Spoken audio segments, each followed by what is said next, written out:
Question. You are well known for your TED Talk about great leadership comes down to only two rules. So let's start there. What are the two rules? Brilliant. Thank you, David. It's great to be here.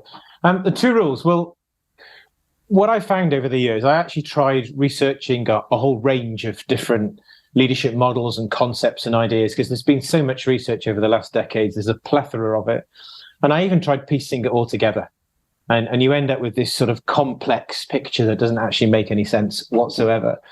And the more I reflected on it and the more I worked through the whole idea, I recognized that fundamentally leadership comes down to two rules. Everything else is just noise.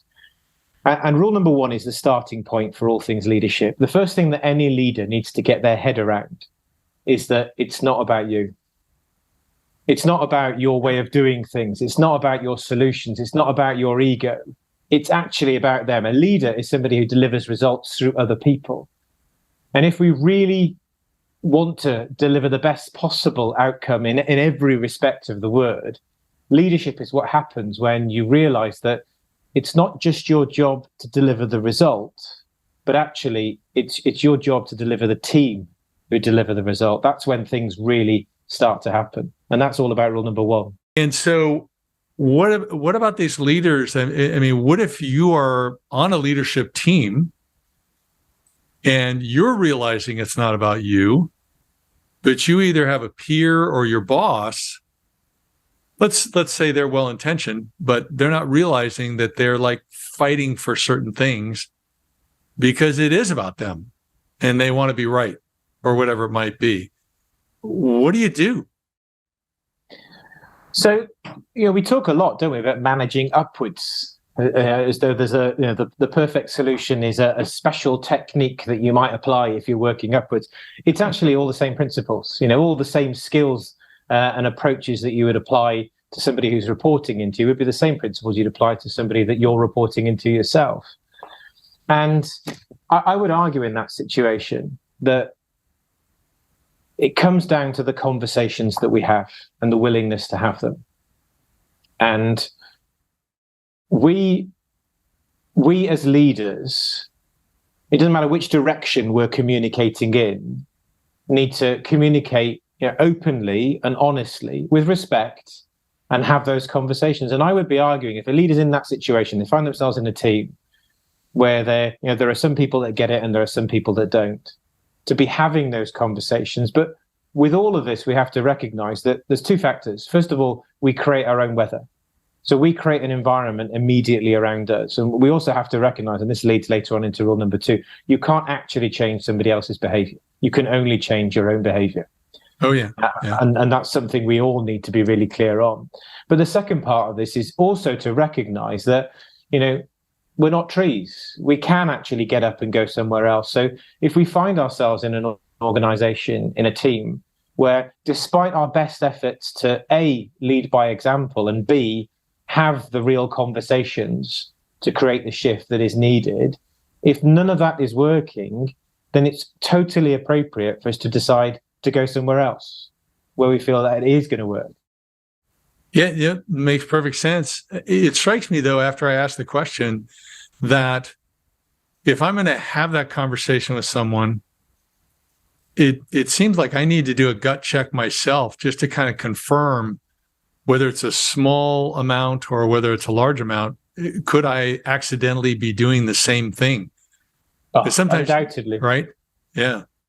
And what we find, and the biggest challenge here is the assumptions we make about other people. Because, of course, if we just split our mind down into two very simple factors, there's the thinker and the prover, isn't there? And the thinker thinks of a hypothesis, an assumption, what it believes to be true. And then the prover goes all out to find evidence to prove the hypothesis. So, we think we've got, we make an assumption about somebody and we find the data. Fundamentally, we get what we look for. If you go into work thinking you're surrounded by idiots, then guess what you're going to find?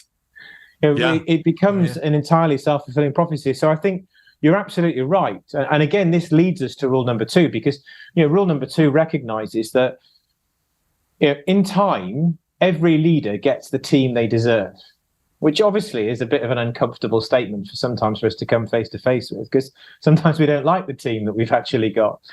And we've all inherited teams that have been conditioned by other people or other organizations or other parts of the organization. But if over time we haven't been able to create a shift, we have to look in the mirror. And if we don't like what we see around us, we have to look in the mirror and recognize, well, hang on a minute. I'm busy waiting for everybody else to get their act together. Have I cleaned up my own act? What am I doing? There's a lovely quote from Nelson Mandela. Nelson Mandela said, I could not change others until I changed myself. And so often the assumptions we're making. There's a lovely example. I was giving a leadership development program not so long ago, actually. And what was lovely here was a senior leader there gave a personal example of what happened to her. She was one of 7 children, and she'd been brought up in a really poor area of the UK, and her father had been out of work, striking as often as he'd been in work. I don't want to give the impression that's happening in the UK all the time. It really isn't, but in this particular area, in this time period, it definitely was. And she said that the family, it was literally a case, I don't know if you have the saying in the US of first up, best dressed. Okay. So, yeah, and the concept, it literally was the concept in her household that there were only so many clothes. So the first person to get up had the choice of the best clothes, and whoever was the last person up got whatever was left over. So there's a very competitive atmosphere, if you like, amongst these siblings. And her mother had died recently. There'd been all sorts of family arguments about the funeral. It had all become quite toxic. And during the program, we've challenged leaders to talk about the assumptions that they were making and how exactly, as you said, David, that we can create this self-fulfilling prophecy, that we can think it's them, but actually it's all coming from us. And she said, okay, I'm gonna really put this to test. Between now, we had a follow-up day planned in. Over the next 3 to 4 weeks in that intervening period, she said, I'm going to assume I've got a brilliant relationship with my sister. That's what I'm going to assume. And she came back, and we were all excited to hear what would happen. She came back and she started talking about the situation. She was in tears. She said, all the time I thought it was her, when in fact it was me. So you're very insightful there, David, to say we have to challenge before we go through that whole process. We've got to look inwards. Because the whole point of rule number 2, the whole principle of rule number 2, as I said, is you can't change somebody else's behavior. You can only change your own. And when you realize that, you see that rule number 2 of leadership says it's only about you.